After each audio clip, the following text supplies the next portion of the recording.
So, Dibangana, are you ready for the interview? Yes, sir. Okay. So let's start your interview. Please introduce yourself. Hello, sir. My name is DIBANGANA Mohan. I'm from the state of Assam. I did my schooling from MOHAN Higher Secondary School till class 10th and 11th and 12th from Solgroup Academy, Dibrugarh. I completed my graduation from NIT Silchar in Electronics and Communication Engineering. Thereafter, I joined Intellect Designer Limited as a software product engineer and worked there for 2 years. In 2019, I decided to quit my job to have full-fledged preparation for civil services examination.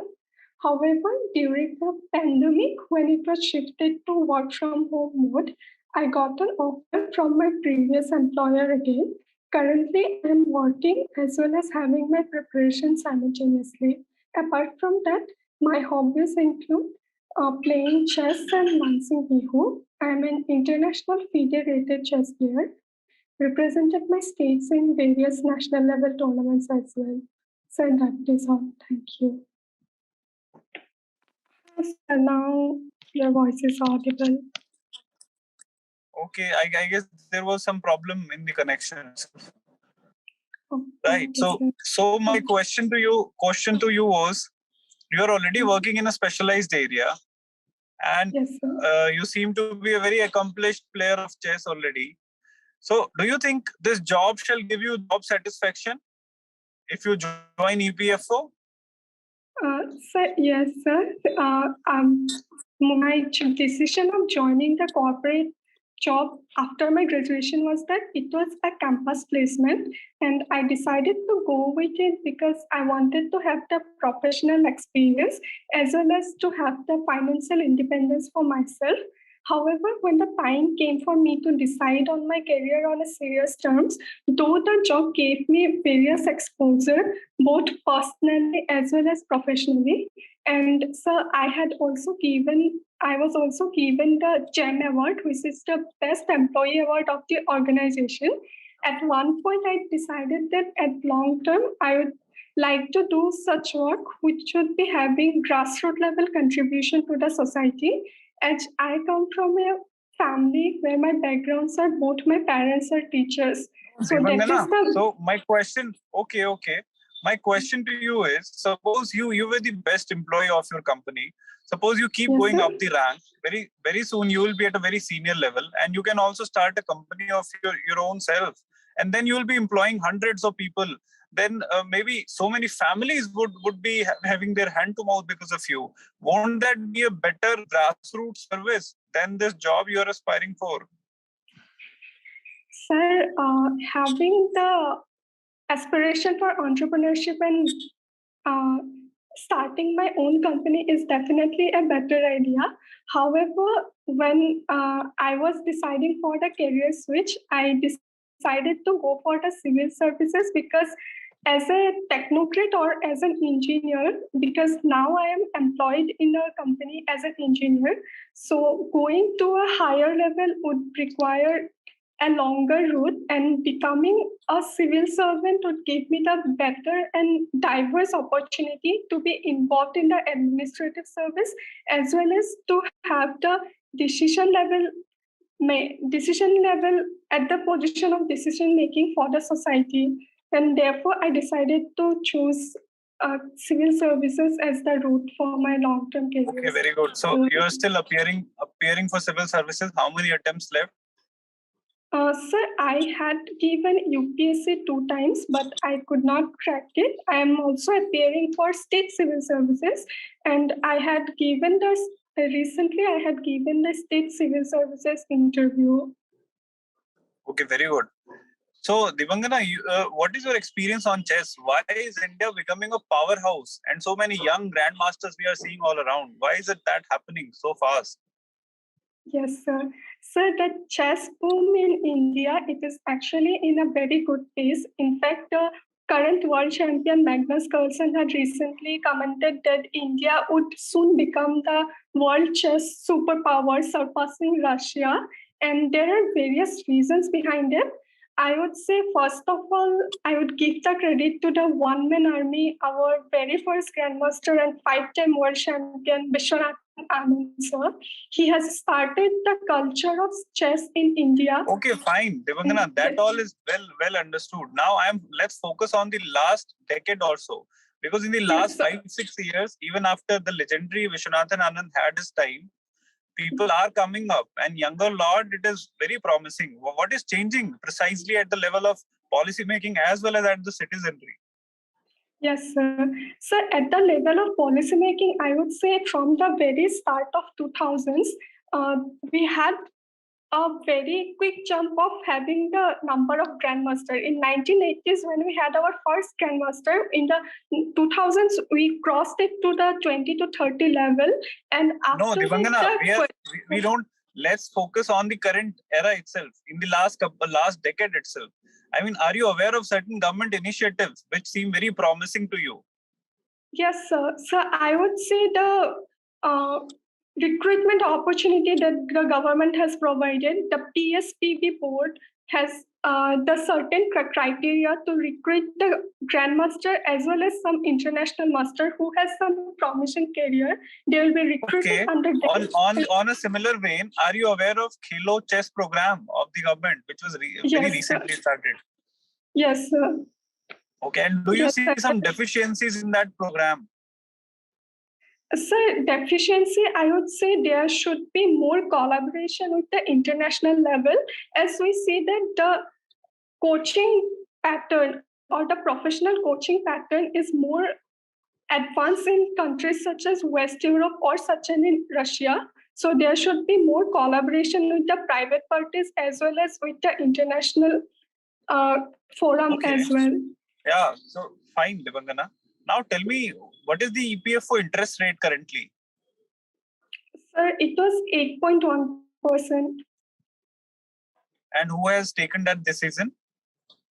Sir, the decision, it was initiated by CBT, which is Central Board of Trustee, and the chairman of it is Minister of Labor and Employment, and ultimately it would be, the final approval would be given by the ministry itself.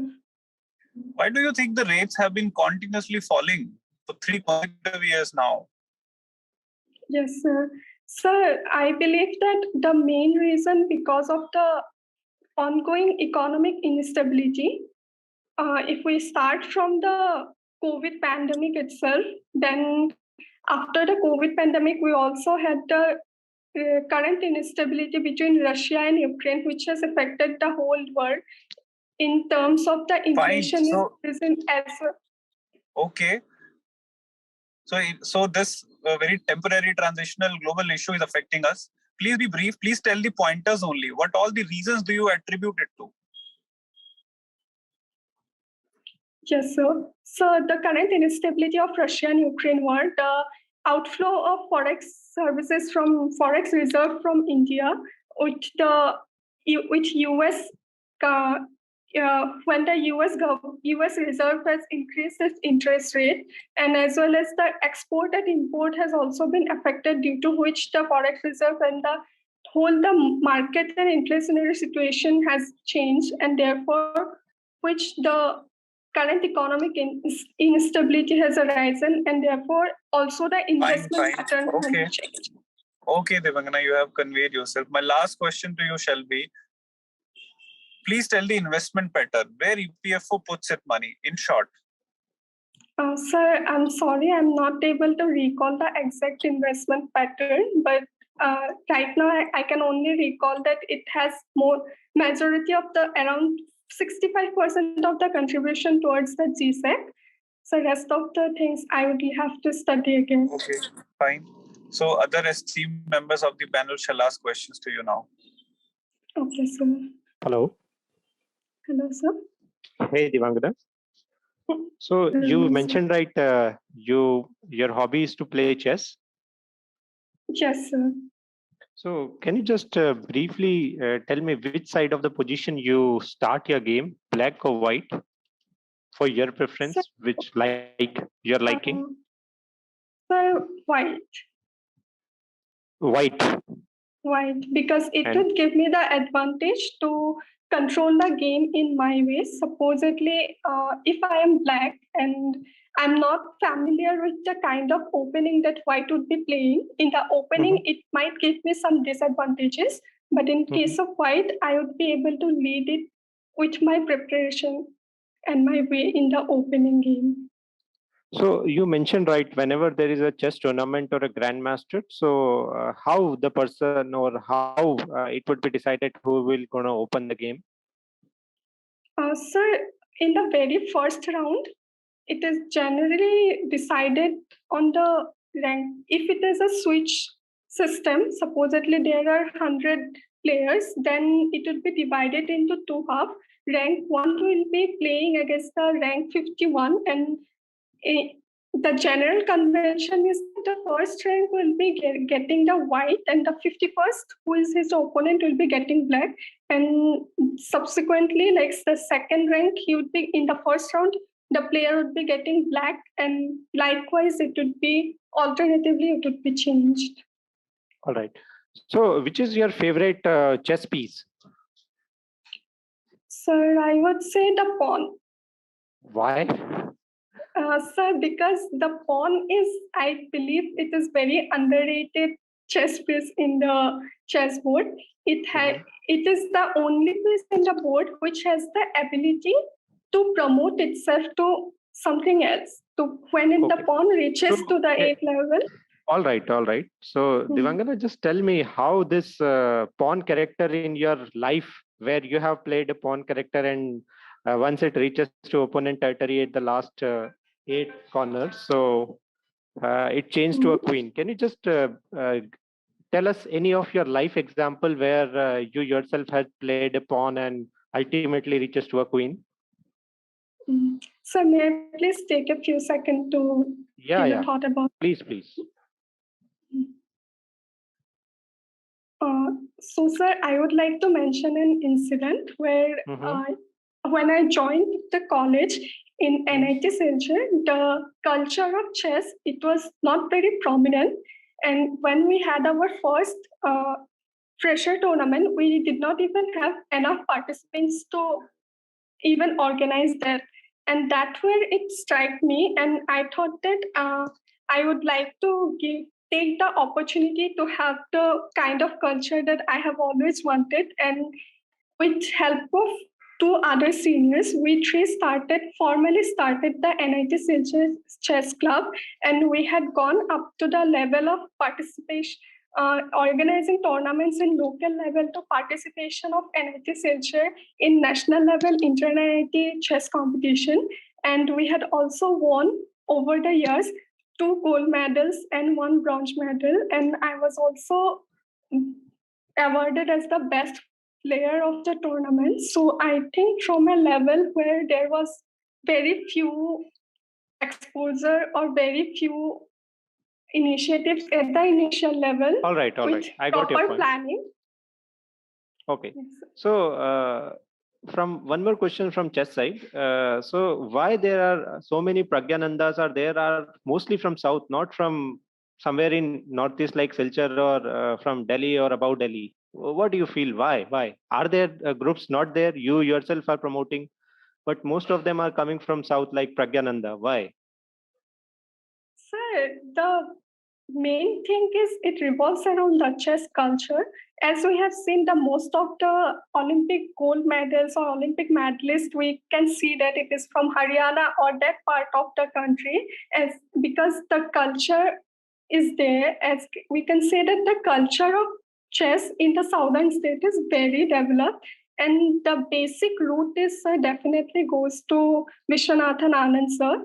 And inspired by him, we can see that the very first initial phase of the chess wave, we can see from Kaneru Hampi ma'am to Hari Krishna to everyone in the 2000s, they had started it, and the current generation is can following you name 2 grandmasters from North India? Sir, Divyendu Barua and which state? Divyendu Barua, he was from, sir, not exactly North, he was from Odisha.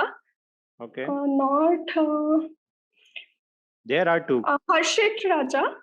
Harshit Raja. And sir, I'm not able to recall any names now. All right. So just tell me what's the difference between PPF, GPF, and EPF. Can you differentiate between them? Yes, sir. So EPF is the Employee Provident Fund, which is defined under the EPF Act of 1952, and it covers the organized sector, and it is run by the EPFO organization, and it mandatorily covers those organizations which has employees more than 20 in the enterprises, and it gives the employee the contribution towards it. From the employee side, it is 12%, as well as from the employer side, same contribution that has to be happen. And so PPF is the one which is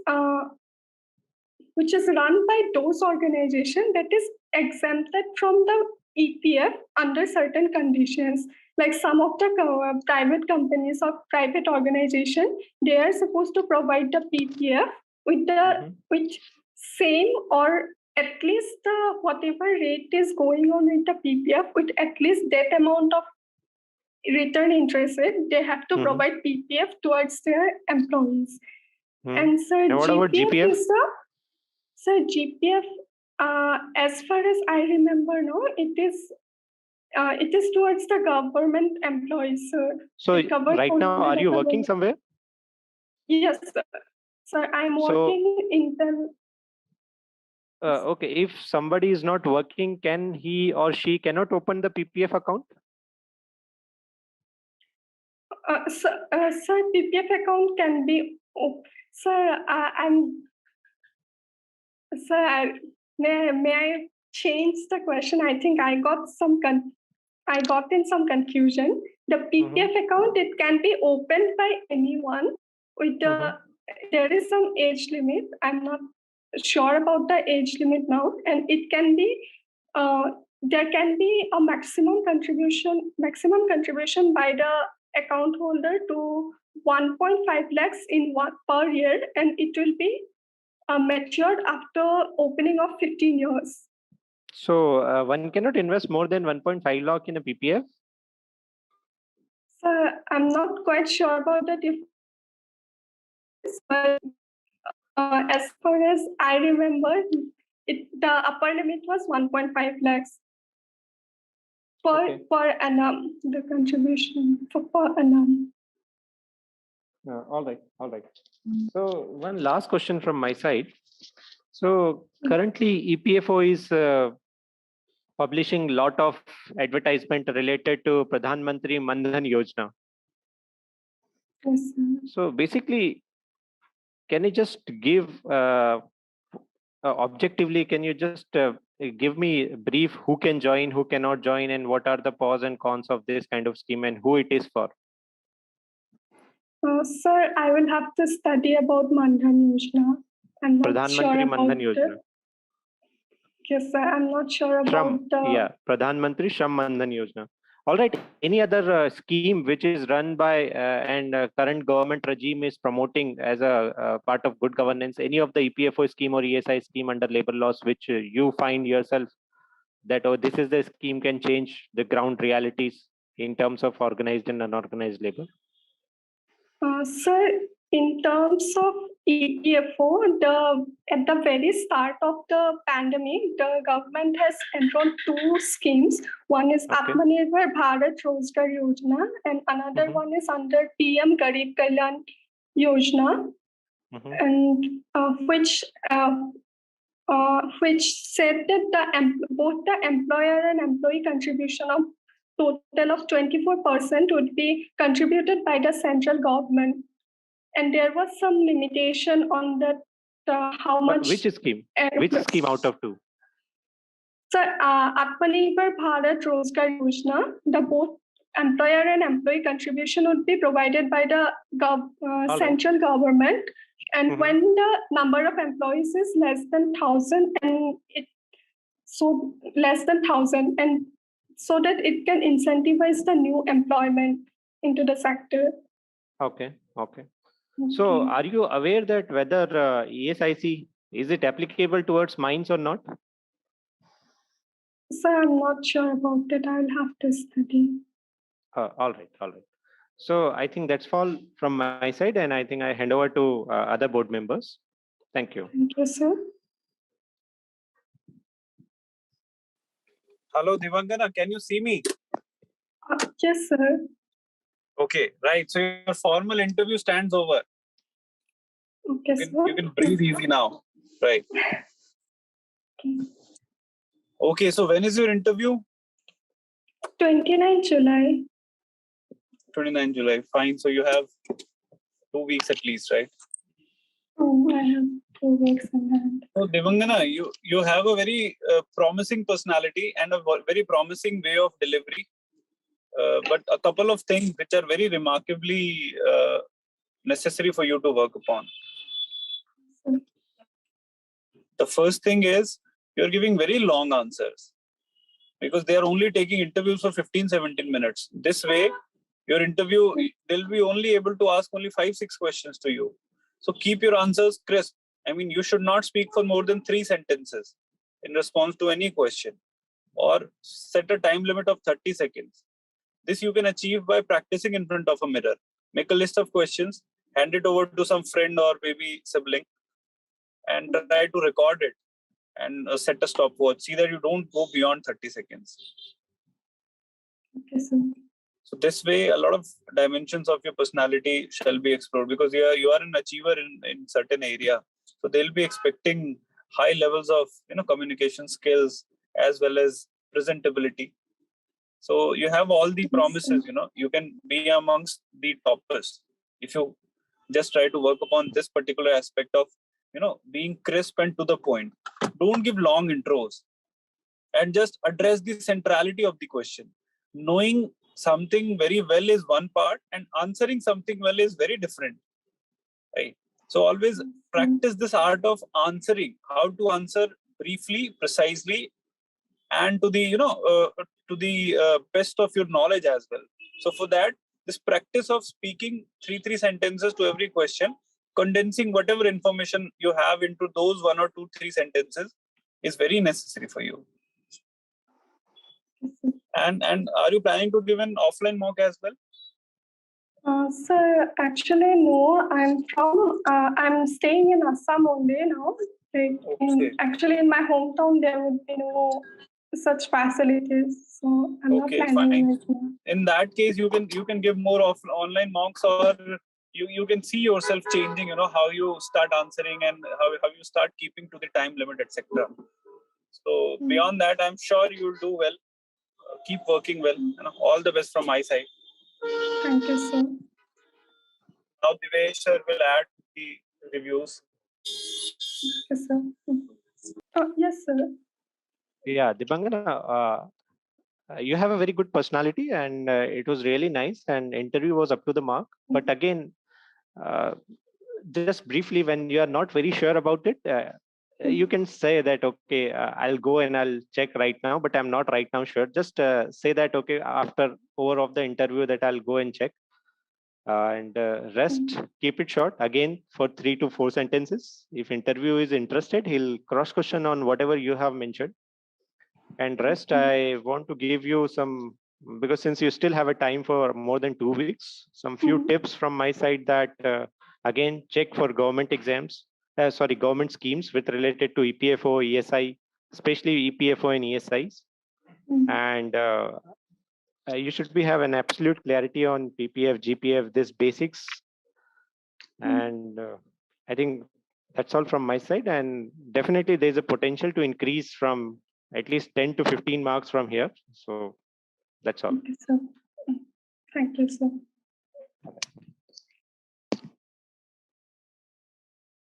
So I can drop off, or there is other formalities left?